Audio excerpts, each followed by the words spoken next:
ஒரு பெண்ணு தானே நம்மளால என்ன செய்ய முடியும்? அந்த எண்ணம் மட்டும் அது பிசாசுடைய. நான் தூரம் தூக்கி போடுங்க. என் தேவன் என் இயேசு என்னோட இருக்கிறார். அந்த சமாரிய ஸ்திரீக்கு ஒரு விடுதலை கொடுக்கிறது எதற்காகனா, ஜீவ தண்ணீரை கொடுக்கிறது எதற்காகனா, உன்னை ஆசீர்வதிக்க போறது இந்த வருஷத்துல எதற்காகனா, நீ அநேக பேருக்கு ரட்சிப்பை கொடுக்கிற ஒரு பாத்திரமாய் விளங்கணும். அல்லேலூயா. நீ இயேசுவை கொண்டுட்டு போய் அநேக பேர்கிட்ட சேர்க்கிற மகளாய் விளங்கணும். ஆண்டவருடைய திட்டம் அதுதான் உங்களை குறித்து. இன்னைக்கு அந்த சமாரிய ஸ்திரீக்கு ஒரு ரட்சிப்பை கொடுக்கிறார்.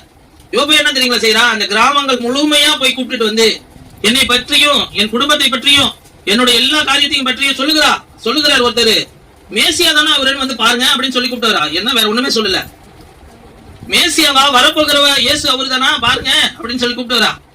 அவ சொன்னவனைய ஒரு வீணா போனவ சொன்னா கேட்பாங்களா யாராவது? ஆனா அவ உண்மையான காரியத்தை போய் சொன்னா. யார போய் சொன்னா? இயேசுடைய வார்த்தையை இருதயத்தில் சுமந்து கொண்டு இயேசுவை பற்றி போய் சொல்லுகிறா. அந்த இயேசுடைய வார்த்தை எல்லாத்தையும் அணைத்து கொண்டுட்டு வருது.